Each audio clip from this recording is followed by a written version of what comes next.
হঠাৎ করে এদেশে জামাত পিয়ার নামক একটি শব্দ নিয়ে এসেছেন। এই পিয়ার না হলে নাকি ভোট হবে না। আমরা বলতে চাই এই পিয়ার এদেশের মানুষ কাকে চেনে? আপনি ভোট দেবেন জনাব আরিফুল হককে, আর নির্বাচিত হবে পার্বত্য চট্টগ্রাম নিয়ে কল্পরঞ্জন চাকমা। হতে পারে না। পিয়ার কি খায় না পিয়ার গায়ে মাখে? এদেশের মানুষ চিনে না। সেই 1971 সালে জুলাই মাসে আরেকটি ঘটনা আছে, আমরা সেটা ইতিহাসের দিকে যদি তাকাই, শেখ হাসিনা ওনার পুত্র সুযোগাদের জন্মদিন পাক হানাদার বাহিনীর তত্ত্বাবধানে দেশ থেকে 30 লক্ষ কোটি টাকা লুণ্ঠন করে বিদেশে পাচার করেছেন।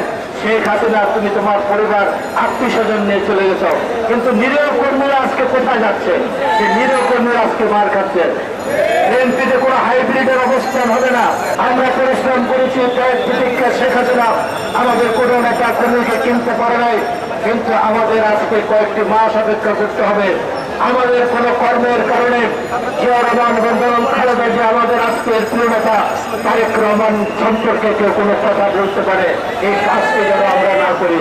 যারা এই কাজটি করবেন তারা বিএনপির শত্রু, তারা বিএনপি করে না। আমরা মনে করতে চাই আপনার অর্থের ধৈর্য ধরেন। বিএনপি ক্ষমতা আসলে ভোট হলে এদেশের মানুষ উন্মুখে আছে ধানের শিশু ভোট দেওয়ার জন্য। আপনার কর্মের কারণে বিএনপি বিতর্কিত হবে, আর আপনি বিএনপির ভোট দিলেন, সেটা হতে পারে না।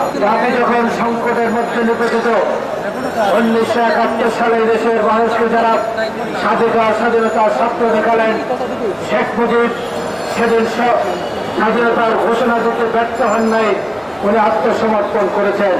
25 তারিখ কালো রাত্রিতে হাজার হাজার মানুষকে যখন নিরীহ মানুষকে পাক হানাদার বাহিনী হত্যা করে, সেদিন দেশে কাউকে নির্দেশনা দিতে আমরা দেখি নাই। আমরা দেখেছি 8ম ইস্ট বেঙ্গল রেজিমেন্টের একজন উপজেলা একজন তরুণ মেজর বিপ্লব ময়দানের গ্রামের উপর দাঁড়িয়ে বললেন, রিভোল্ট, আমরা পাকিস্তানের সাথে বিদ্রোহ ঘোষণা করলাম। ওনার উচ্চতন কর্মকর্তা সেনা কর্নেল জামজুয়া সহ 8ম ইস্ট বেঙ্গল রেজিমেন্টের প্রত্যেকটি পাকিস্তানি সেনাকে হত্যা করে 27 তারিখ চট্টগ্রাম কালুরঘাট তার কেন্দ্র থেকে মহান স্বাধীনতার ঘোষণা দিয়েছিলেন। এই ঘোষণার মধ্যে দিয়ে মুক্তিযুদ্ধ শুরু হয়েছে। সেদিন east Bengal regiment, EPR, police, সংস্থা, এদেশের ছাত্র যুবক জনতা সেদিন মুক্তিযুদ্ধে অংশগ্রহণ করেছে। সেই মুক্তিযুদ্ধের মধ্য দিয়ে বাংলাদেশ স্বাধীন হয়েছেন। আমাদের প্রিয় নেতা শহীদ প্রেসিডেন্ট জিয়া রহমান শুধু স্বাধীনতার ঘোষণা করে ক্ষান্ত অন্যায় দেশের কমান্ডার হয়েছিলেন, গেট পোস্টের অধিনায়ক হয়েছিলেন, রণাঙ্গনে যুদ্ধ করে বাংলাদেশের লাল সবুজ পতাকাটি নিয়ে এসেছে। 27 তারিখ ঘোষণা দেওয়ার পর একটি চিরকুট উনি পাঠালেন 8ম ইস্ট বেঙ্গল ডিভিশনের ওনার প্রিয় পত্নী বেগম খালেদা জিয়ার কাছে। সেখানে 2টি নাবালক সন্তান সহ উনি গ্যারিসনে অবস্থান করছিলেন। উনি যে চিরকুটটি পাঠালেন সেটি হলো, উনি বলেছেন, যে কোনো পরে বাবু এখান থেকে তোমার কোনো আত্মীয় স্বজনের বাসা থাকলে চলে যাও, বেঁচে থাকলে দেখা হবে, নাহলে মাফ করে দেও। এবং খালেদা জিয়া অনেক কষ্ট করে সেখান থেকে ঢাকা আসলেন, এসে সিদ্ধেশ্বরী ওনার এক আত্মীয় ভাষায় উনি আত্মগোপনে ছিলেন।